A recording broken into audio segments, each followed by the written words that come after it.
Now this is the main result, theorem 8.7.2 for bounded perturbations. Assume AdA is a generator of a strongly continuous semigroup T of T with exponential growth bound, like always, m e to the omega t. And B is a bounded linear operator on X. And then I claim that A plus B with the same domain dA is generator of strongly continuous semigroup, which we denote as e to the A plus bt. And then the exponential growth bound has the same m, but it has a different omega.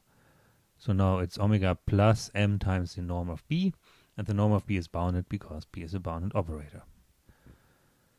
Yeah, you see the m is floating around here, and I want to get rid of it, so I do the equivalent norm thing first, and then I should be in a situation where I can apply the corollary to the Hilly-Yoshida theorem, where I'd had m is equal to 1. So we use the equivalent norm, the diamond norm here. So then, instead of having the m in the estimate, I just have a 1 in the estimate. That's the key trick here. And also for the resolvent estimate now, instead of an m, I have a 1 here. And so then in the diamond norm, I only need to worry about one exponent n. So now I look at the operator B times the resolvent R lambda of A. And I choose lambda bigger than omega plus the diamond norm of B. And then I can estimate this term by having the diamond norm of B and the diamond norm of the resolvent. So this guy. But now lambda is bigger than omega plus B, so then this together is less than 1. So since this operator B R lambda is less than 1, the identity plus this operator is an invertible operator. And so then we set a new operator V to be the resolvent R lambda A times the inverse of I plus B R lambda A. And we will then later show that V is the resolvent of A plus B. But first, let's write V in a different form. So I smuggle in a minus sign here. And then I use the geometric series to write this as B R lambda A to the power of K. And remember here, this guy has a norm less than 1. So this is a wonderful convergent series. Now I claim that V is indeed the resolvent of A plus B. How do I do this? Well, I just multiply it by A plus B minus lambda identity from the left and from the right. So from the left turns out to be the easier way. So let's do that first. So here I multiply A plus B minus lambda I to V. So first of all, these A plus B minus lambda I write as A minus lambda I plus B. Same term. And then here I use the definition for V. But now if I multiply the R lambda A with the A minus lambda I get an identity. And if I multiply it with B, I get B R lambda A. So this would be here and there. Times I plus B R lambda A to the minus 1.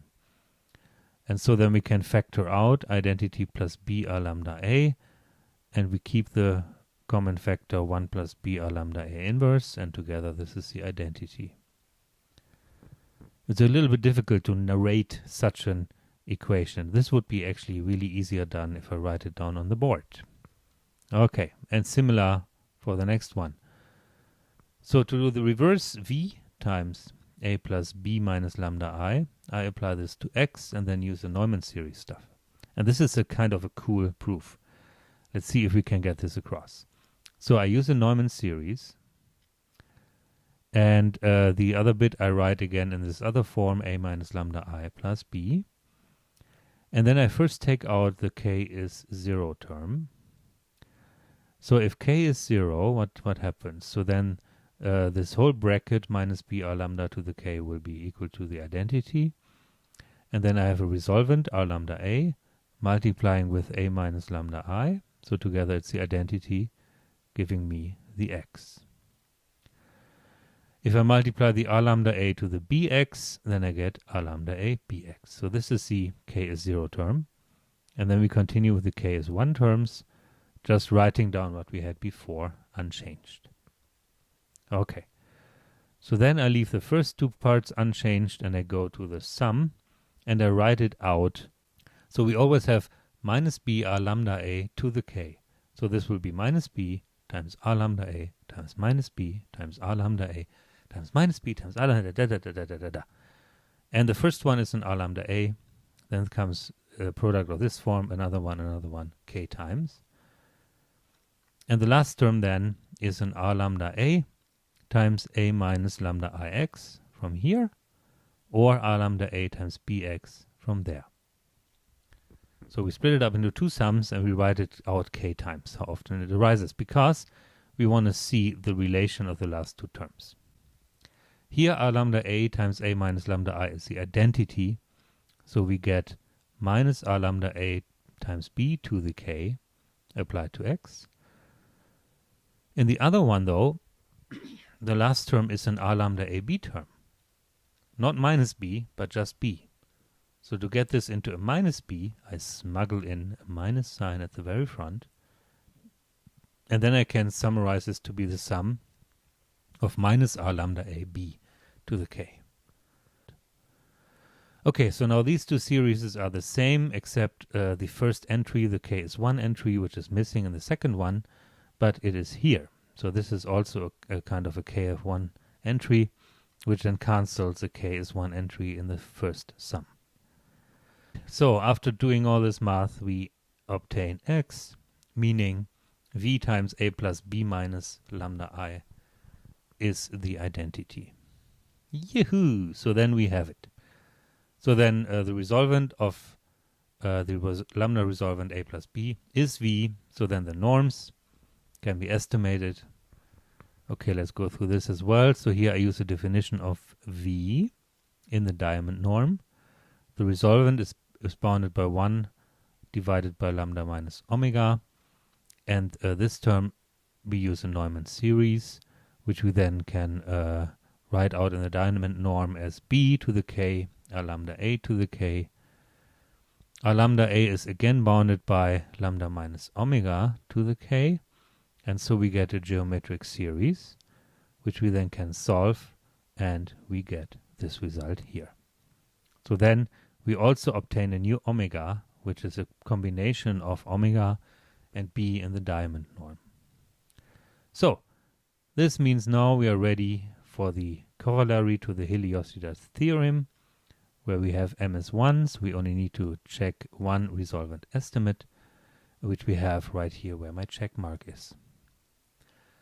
So we conclude then that a plus b is generator of the strongly continuous semigroup S, which is estimated by this new omega, which is e to the omega plus the diamond norm of b times t.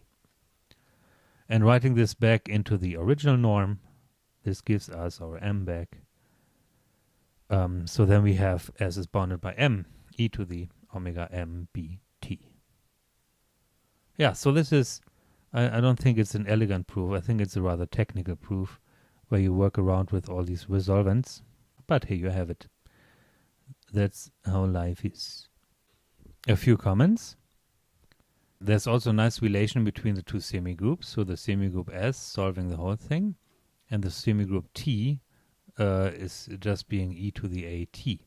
They can be related again through the variation of constant formula, so that st applied to x is tt applied to x, plus integral from 0 to t of t minus s b of ss x dx.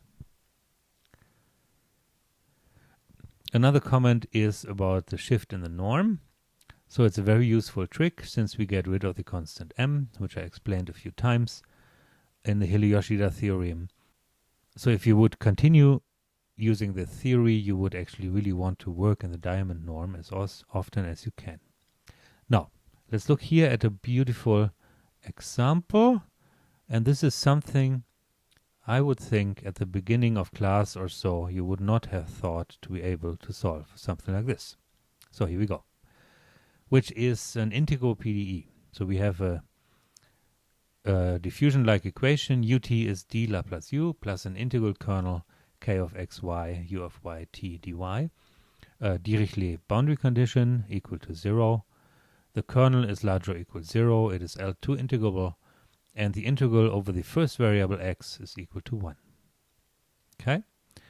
So here we can, is just a wonderful example for the perturbation result, because the leading order operator d delta is a Laplacian, and this is generator of the heat equation semigroup e to the d delta t with Dirichlet boundary conditions. And the integral operator ku is a compact Hilbert-Schmidt operator, as we have seen a few times before now, hence it is bounded. So it is a bounded perturbation. We can directly apply the perturbation result in theorem 872, and so we get a new semigroup e to the d delta plus kt on L2, which is bounded by this norm right here. And then, according to what we have done earlier, we can then also find, for initial conditions in dA, we find mild solutions, St, which is C1 with values in L2, and C0 with values in dA. Okay, this was something we discussed before.